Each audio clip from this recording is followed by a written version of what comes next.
Morning student. आज हम industrial law में ट्रेड यूनियन एक्ट 1926 यानी श्रम संघ अधिनियम 1926 के बारे में पढ़ने जा रहे हैं।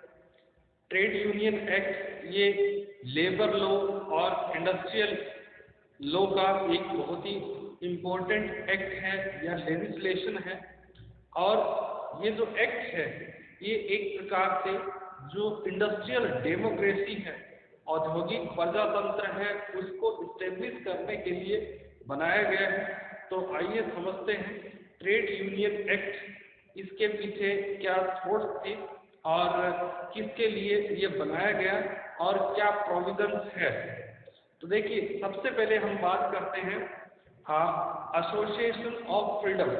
ठीक है, यानी एसोसिएशन हम किसे कहते हैं, जहां पर दो या दो से अधिक व्यक्ति मिलकर अपने अधिकारों के लिए, अपने वेलफेयर के लिए यदि कोई काम करते हैं तो उसको हम एसोसिएशन या संघ के नाम से जानते हैं। फ्रीडम ऑफ एसोसिएशन यानी संघ की स्वतंत्रता, ये प्रत्येक व्यक्ति का एक अधिकार है। और फ्रीडम ऑफ एसोसिएशन के माध्यम से ही जो डेमोक्रेसी है, प्रजातांत्रिक व्यवस्था है, आप उसको कायम रख सकते हैं। इंडस्ट्रियल डेमोक्रेसी यानी औद्योगिक जो प्रजातंत्र है, इंडस्ट्रीज के अंदर जो डेमोक्रेटिक बेसिस पर उनका मैनेजमेंट है, संचालन है, उनको हम इंश्योर तभी कर सकते हैं जब हमारे पास फ्रीडम ऑफ एसोसिएशन हो। आप सभी को मालूम है कि एक व्यक्ति के द्वारा कभी भी जो इंडस्ट्रीज के अंदर सही व्यवस्था है वो स्थापित नहीं की जा सकती। इसके लिए जो लोग हैं या जो काम करने वाले वर्कर्स हैं उनको यूनाइट होना पड़ता है, और यूनाइट होकर ये सभी एक ग्रुप के अंदर इकट्ठे होकर एक साथ इंडस्ट्रीज के अंदर डेमोक्रेसी के जो प्रिंसिपल है या इंडस्ट्रियल डेमोक्रेसी है उसके कॉन्सेप्ट को स्टेब्लिश कर सकते हैं। आप देखिए कि प्रत्येक एरिया के अंदर जो वर्कर है या जो इम्प्लॉइज हैं काम करने वाले, वो अपने अधिकारों की रक्षा के लिए, अपने राइट्स के को प्रोटेक्ट करने के लिए, इंटरेस्ट को प्रमोट करने के लिए, हितों के संवर्धन के लिए, ठीक है ना, जिससे उनके राइट प्रोटेक्ट हो, इंटरेस्ट प्रमोट हो, तो इन सब के लिए क्या करते हैं, अपना यूनियन बनाते हैं। यूनियन को ही यहाँ पर क्या है, श्रम संघ या ट्रेड यूनियन के नाम से जाना जाता है। ट्रेड यूनियन में के एग्जाम्पल आप समझ सकते हैं, जैसे भारतीय मजदूर संघ है, ठीक है, ये जो लेबर्स हैं या वर्कर्स का काम करने वाले हैं, उनका यूनियन है। तो जहाँ कहीं यदि इनके अधिकारों के संबंध में बात आती है, कोई ऐसा कानून बनाया जाता है जिससे कि वर्कर्स के, लेबर्स के राइट्स पर उसका नेगेटिव इम्पैक्ट पड़े, एडवर्स जो इफेक्ट पड़े, तो उसके संबंध में जो इनके ट्रेड यूनियन है, जो इनके श्रम संघ है, वो उसके लिए आवाज उठाते हैं, स्ट्राइक भी करते हैं और अपनी बात सरकार के सामने रखते हैं। इसी प्रकार से अलग अलग फील्ड के अंदर, अलग अलग इंडस्ट्री के अंदर अलग अलग प्रकार के जो ट्रेड यूनियन हैं हमें देखने को मिलते हैं। ट्रांसपोर्ट सेक्टर के अंदर भी जैसे ऑटो यूनियन है, ऑटो वालों का जो यूनियन है वो बन सकता है, ठीक है ना। कहीं किसी बैंक के अंदर जो बैंक एम्प्लॉइज हैं उनका यूनियन हो सकता है। जो इंडियन रेलवे के अंदर काम करते हैं उन वर्कर्स का अपना यूनियन हो सकता है, अपने राइट्स को प्रोटेक्ट करने के लिए, इंटरेस्ट को प्रमोट करने के लिए।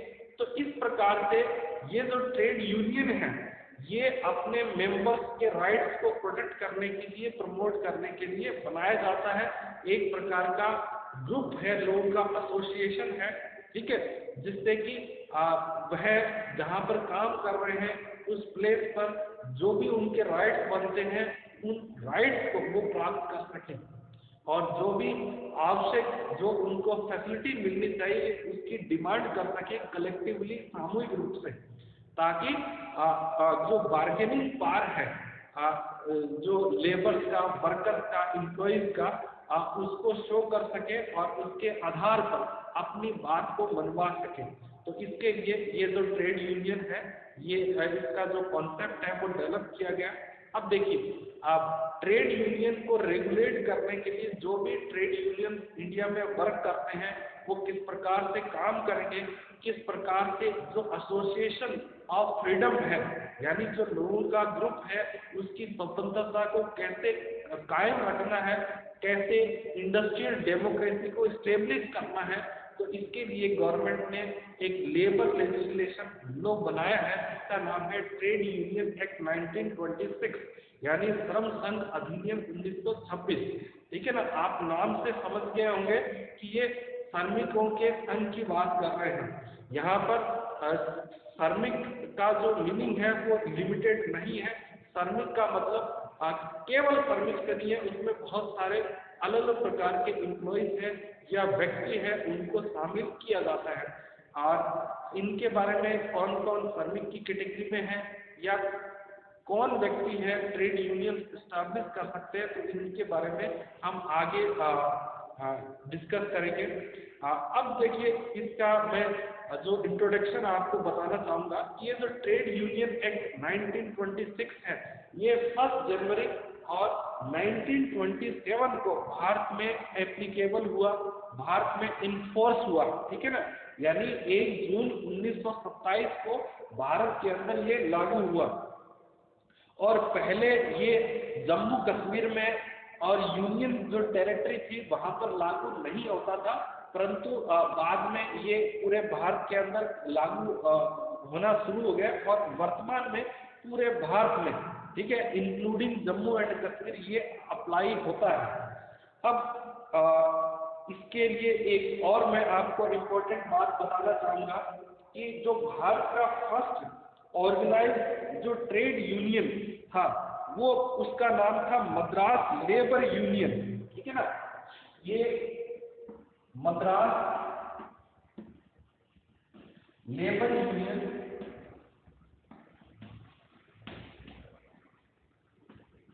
ये 1918 में बना था और भारत का फर्स्ट या पहला जो संगठित श्रम संघ था, यानी ऑर्गेनाइज्ड ट्रेड यूनियन। ठीक है ना, और इसके बाद में जो एक कानून बना ट्रेड यूनियन को रेगुलेट करने के लिए श्रम संघों को किस प्रकार से संचालन करना है उसके संबंध में। अब देखिए, जो ये ट्रेड यूनियन एक्ट है, इसमें टोटल जो सेक्शन है वो 33 है। टोटल सेक्शन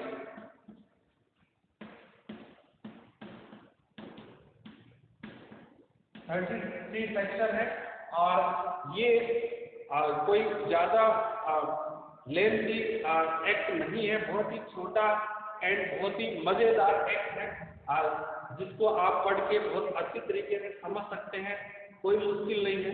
ठीक है, तो ये याद रखें आप, जो मद्रास लेबर यूनियन 1918 ये भारत का फर्स्ट ऑर्गेनाइज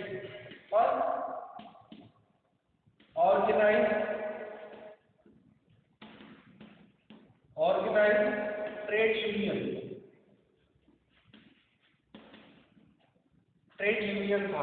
ठीक है ना, अब इसके बाद ये किस प्रकार से जो ट्रेड यूनियन एक्ट है वो काम करता है उसके बारे में हम समझेंगे कि उसके पीछे कॉन्सेप्ट क्या था। उस कॉन्सेप्ट को हम ध्यान से समझते हैं।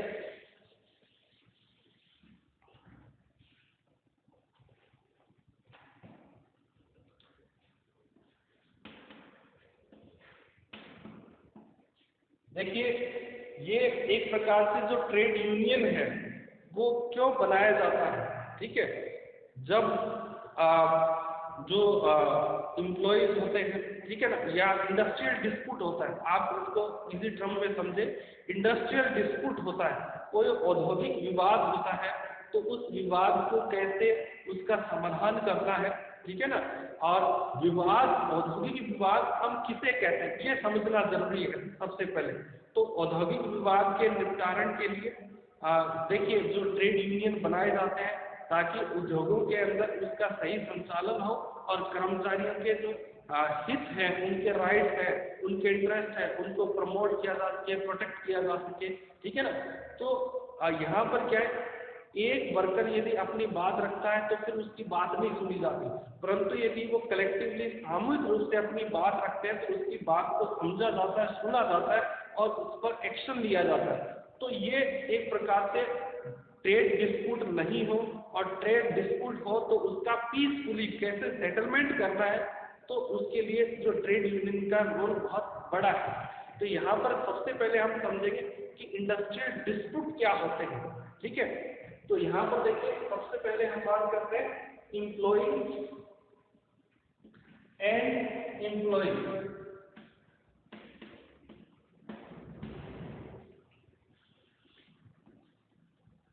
उसके बाद नेक्स्ट है एम्प्लॉयर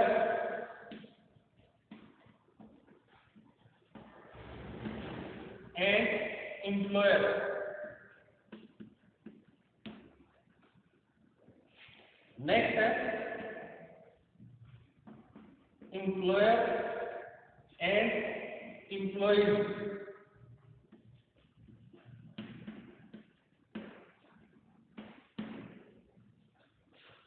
अब यहाँ पर देखिए, जो ट्रेड डिस्प्यूट है वो इनके मध्य हो सकता है, कर्मचारियों के बीच में विवाद हो सकता है, जो एम्प्लॉयर है नियोक्ता सर्विस प्रोवाइडर और दूसरा सर्विस प्रोवाइडर, एम्प्लॉयर और एम्प्लॉयर के बीच में भी डिस्प्यूट हो सकते हैं क्योंकि एक से ज्यादा एम्प्लॉयर है। और यहाँ पर क्या है, एम्प्लॉयर है यानी सर्विस प्रोवाइडर और एम्प्लॉइज, ठीक है ना, नियोक्ता और कर्मचारी के मध्य भी डिस्प्यूट हो सकता है, ठीक है ना। तो एक प्रकार से ये जो इंडस्ट्रियल डिस्प्यूट की हम बात कर रहे हैं वो ये डिस्प्यूट हो सकता है इन तीनों के मध्य, ठीक है ना, कर्मचारी और कर्मचारी के मध्य, नियोक्ता और नियोक्ता के मध्य, और उसके बाद जो एम्प्लॉयर है नियोक्ता और कर्मचारियों के मध्य डिस्प्यूट हो सकता है। तो अब ये जो इंडस्ट्रियल डिस्प्यूट है, या इसका नाम आप ट्रेड डिस्प्यूट भी कह सकते हैं, ट्रेड डिस्प्यूट।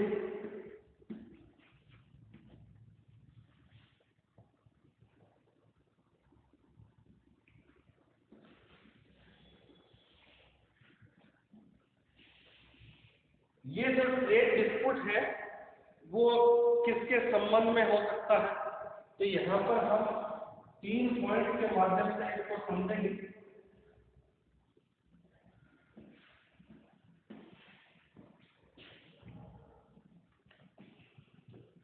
फर्स्ट है employment and non employment.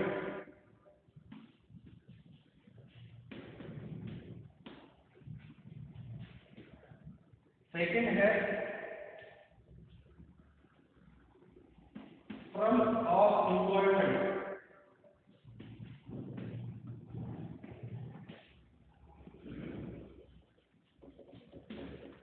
Terms of employment. Third है द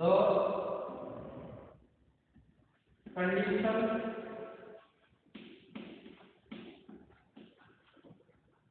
ऑफ वर्कर। अब देखिए, जो सबसे पहले हमने समझा कि ये जो ट्रेड डिस्प्यूट या इंडस्ट्रियल डिस्प्यूट किसे कहते हैं, जो डिस्प्यूट एम्प्लॉय या एम्प्लॉयर और एम्प्लॉइज के मध्य होता है उसे हम ट्रेड डिस्प्यूट के नाम से जानते हैं। ट्रेड डिस्प्यूट किसके से संबंध में हो सकता है, क्या रीजंस हो सकते हैं ट्रेड डिस्प्यूट के, तो उसमें देखिए एम्प्लॉयमेंट एंड नॉन एम्प्लॉयमेंट, यानी जो कार्य कर रहे हैं कर्मचारी, जो रोजगार उन्होंने प्राप्त कर रखा है, एम्प्लॉयमेंट प्राप्त कर रखा है, उस एम्प्लॉयमेंट से रिलेटेड हो सकता है, ठीक है ना। जैसे कितने वर्किंग आवर्स होंगे, कितना उनको वेजेस मिलेगा, ठीक है ना, कितना उनको रेस्ट आवर्स मिलेंगे आराम करने के लिए, क्या फैसिलिटी मिलेगी, तो ये सभी चीजें क्या है, वर्किंग से संबंधित है, जिसमें एम्प्लॉयमेंट। सेकंड है नॉन एम्प्लॉयमेंट।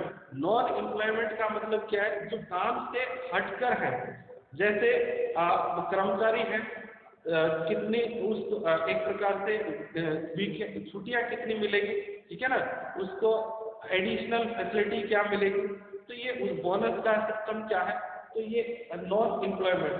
फिर है टर्म्स ऑफ एम्प्लॉयमेंट, यानी कई बार क्या है, एक प्रकार से जो एम्प्लॉयर है वो एम्प्लॉयज का एक्सप्लॉयटेशन करने के लिए, उसका शोषण करने के लिए उसको बहुत ही हार्ड जो एम्प्लॉयमेंट कंडीशन पर, है ना, कठिन रोजगार की शर्तों पर उसे अपॉइंट करते हैं। उसको ये कहा जाता है कि उसकी जो सैलरी है वो 2 महीने की सैलरी एक साथ मिलेगी, या फिर उससे हो सकता है कि 18 घंटे पूरे दिन में काम करवाया जा सकता है। तो इस प्रकार की जो एक्सप्लॉयटेशन करने वाली जो शर्तें हैं रोजगार के संबंध में, तो उनके संबंध में भी विवाद हो सकता है इन सबके बीच में, ठीक है ना।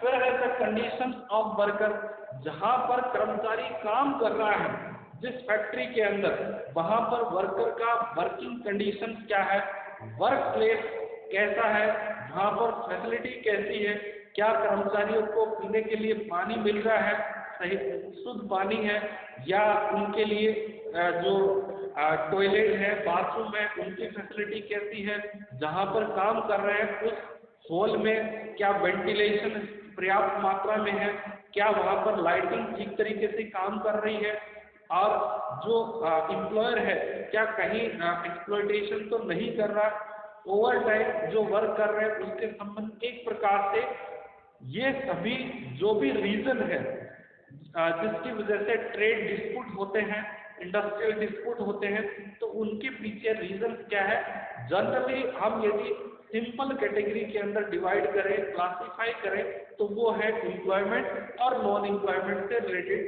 रीजन, जिनकी वजह से विवाद होता है, डिस्प्यूट होते हैं, ठीक है ना। और जो ट्रेड यूनियन जैसे जो कलेक्टिव बार्गेनिंग की आवश्यकता पड़ती है इन ट्रेड डिस्प्यूट को रिजोल्व करने के लिए, उनके समाधान के लिए। अब देखिए, यदि कोई बहुत ही कम रेट पर किसी वर्कर से काम करवा रहे हैं किसी फैक्ट्री के अंदर, यदि वो अकेला अपनी बात रखता है तो उसकी बात कहीं नहीं सुनी जाती, परंतु यदि वो सभी श्रमिक आपस में मिलकर अपनी बात को रखते हैं मैनेजमेंट के सामने, गवर्नमेंट के सामने, तब डेफिनेटली उनकी बात को सुना जाता है। और इसीलिए ये जो ट्रेड यूनियन का जो कॉन्सेप्ट है वो डेवलप किया गया, ताकि जो वर्कर्स हैं अपनी बात रख सके और अपनी बात या तो स्वैच्छिक रूप से या जबरदस्ती है जो भी मैनेजमेंट है या जो फैक्ट्री ओनर है उनसे मनवा सके, ठीक है। अब देखिए, इसके बाद है जो ये जो ट्रेड यूनियन एक्ट है 1926 बनाया गया है, इसके जो ऑब्जेक्टिव क्या है, फर्स्ट प्राइमरी ऑब्जेक्टिव क्या है, और उसके बाद हम पढ़ेंगे सेकेंडरी ऑब्जेक्टिव क्या है। तो इसको भी आप थोड़ा ध्यान से देखें। सबसे पहले हम बात करते हैं प्राइमरी ऑब्जेक्टिव, ठीक है। प्राइमरी ऑब्जेक्टिव, अब ये प्राइमरी ऑब्जेक्टिव में फर्स्ट है, यानी किस पर्पज के लिए इस एक्ट को बनाया गया ये समझना है। तो फर्स्ट जो जिसको हम मेन जो ऑब्जेक्टिव थे, जिसको हम यहाँ पर प्राइमरी ऑब्जेक्टिव के नाम से समझ रहे हैं, वो है, देखिए, रेगुलेटिंग द रिलेशन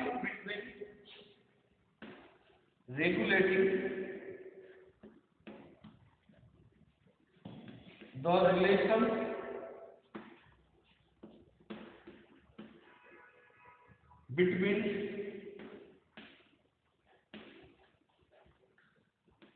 बिटवीन अब यहाँ पर देखिए, जो इम्प्लॉई है, ठीक है, employee and employer and employer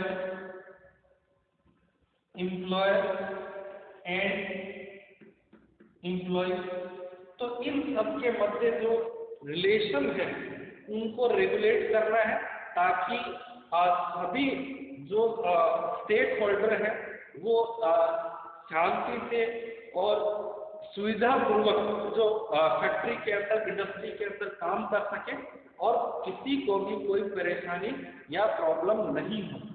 ठीक है, ये इसका प्राइमरी ऑब्जेक्टिव है।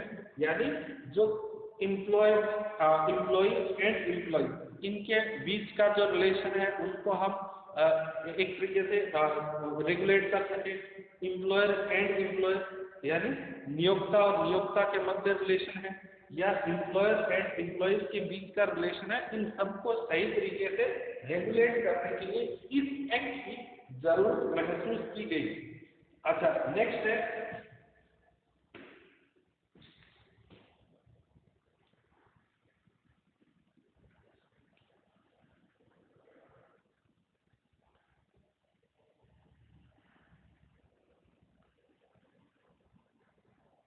imposing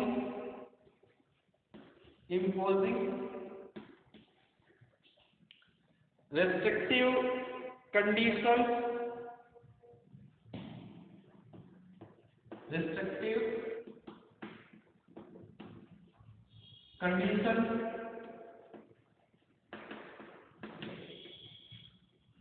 for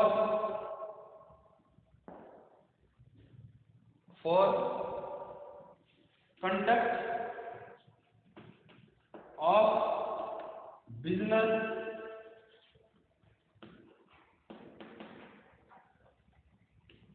or trade। किस प्रकार से बिजनेस का संचालन करना है, व्यापार का संचालन करना है, उस पर कुछ प्रतिबंधात्मक जो शर्तें हैं वो लागू करना है। शर्त क्या हो सकती है कि कोई मिनिमम वेज फिक्स कर दिया जाए, उससे कम है आप वेज नहीं पे कर सकते कर्मचारियों को, तो ऐसा मिनिमम वेज पे करना। टाइम पीरियड फिक्स कर दे कि आपको इतने टाइम के बाद सैलरी है जरूर देना है कर्मचारियों को, और यदि ओवर टाइम वर्क करें तो उसका सैलरी क्या होगा। इस प्रकार की जो रिस्ट्रिक्टिव कंडीशन है, ठीक है, शर्त है, वो फैक्ट्री या इंडस्ट्री पर जबरदस्ती लागू करवाना है, ताकि कर्मचारियों के जो हित है या उनके जो राइट है उनको हम सुरक्षित रख सके। अब ये दो जो पॉइंट हमने पढ़े हैं, ये प्राइमरी ऑब्जेक्टिव है ट्रेड यूनियन एक्ट के। अब हम बात करते हैं सेकेंडरी, ठीक है ना, सेकेंडरी ऑब्जेक्टिव। सेकेंडरी ऑब्जेक्टिव में क्या है? फर्स्ट है protect and promote the interest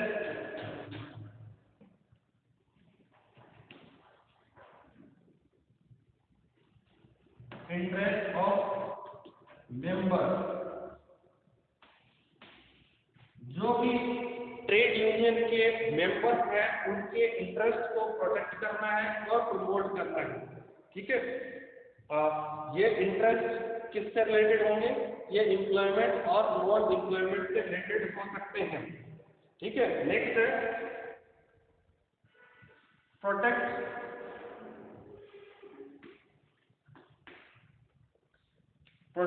the interest of worker,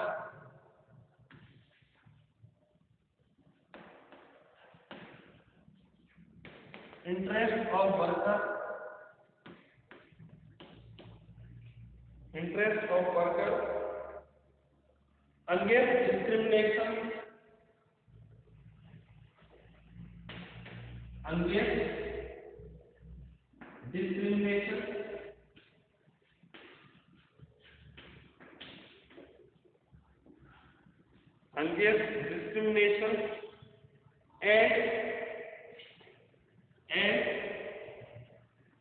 unfair labor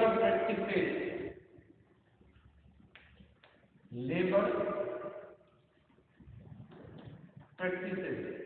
देखिए, सेकेंडरी जो ऑब्जेक्टिव है इस एक्ट को बनाने के पीछे, तो वो क्या है, दो ऑब्जेक्टिव आपको ध्यान रखने हैं। एक, protect and promote the interest of member, जो कर्मचारी हैं उनके हितों को हमें प्रोटेक्ट करना है और प्रमोट करना है। किस प्रकार से हम जैसे उनको रेगुलर काम मिले, ठीक है ना, रेगुलर उनका जो वेजेस है उसका पेमेंट हो, सही वर्किंग कंडीशन मिले, इस प्रकार के जो उनके इंटरेस्ट होते हैं उनको हमें प्रोटेक्ट करना, प्रमोट करना। दूसरा जो सेकेंडरी ऑब्जेक्टिव है वो है protect the interest of worker against discrimination and unfair labour practices.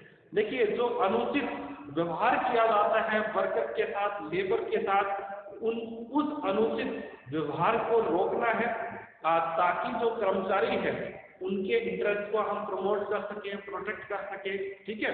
तो ये जो जनरल इंट्रोडक्शन है ट्रेड यूनियन एक्ट 1926 को बनाने के पीछे। तो यहाँ पर देखिए, आप एक बात समझ सकते हैं कि ये जो ट्रेड यूनियन इसलिए बनाया जाता है ताकि कोई कर्मचारी यदि उसकी इंडिविजुअली बात नहीं सुनी जाती है तो वो सामूहिक रूप से, यानी एक समूह में, ग्रुप के अंदर अपनी बात मनवा सके, या जो भी सही बात हो जो जिससे कि जो कर्मचारी है उनका वेलफेयर जुड़ा हो, ठीक है, कर्मचारी है, वर्कर है, उसके राइट पे हुए हो। तो इनके लिए हमें सबसे पहले समझना है कि क्या प्रॉब्लम हो सकती है, ठीक है ना, क्या डिस्प्यूट हो सकते हैं। तो ट्रेड डिस्प्यूट को समझने के लिए हमें इन तीन कैटेगरी को समझना है। यदि एम्प्लॉयमेंट या नॉन एम्प्लॉयमेंट से रिलेटेड कोई विवाद होता है, इनके बीच एम्प्लॉयर और एम्प्लॉयज के बीच, तो ट्रेड डिस्प्यूट होता है। और ट्रेड डिस्प्यूट को किस तरीके से रिड्रेस किया जाए, तो एक प्रकार से जो ट्रेड यूनियन है, ठीक है ना, वो बनाया गया है ताकि जो कर्मचारी है उनके मध्य यदि कोई ट्रेड डिस्प्यूट होता है उसको रिजोल्व किया जाए, और जो वर्कर है उनके जो वर्कर्स है या फिर एम्प्लॉयर है उनके बीच का जो रिलेशन है उसको रेगुलेट कर सके। और कुछ ऑर्गेनाइजेशन पर रिस्ट्रिक्टिव जो ट्रेड कंडीशन है उनको लागू करवाना है ताकि जो कर्मचारी है उनको एक्सप्लॉयटेशन से बचाया जा सके, और अल्टीमेटली जो ट्रेड यूनियन है वो अपने कर्मचारियों के इंटरेस्ट को जो प्रोटेक्ट करने के लिए, प्रमोट करने के लिए कार्य करता है। तो ये इंट्रोडक्शन है। उसके बाद हम नेक्स्ट वीडियो में पढ़ेंगे कि ट्रेड यूनियन में अदर प्रोविजंस क्या है। तो आज के लिए इतना ही। Thank you so much.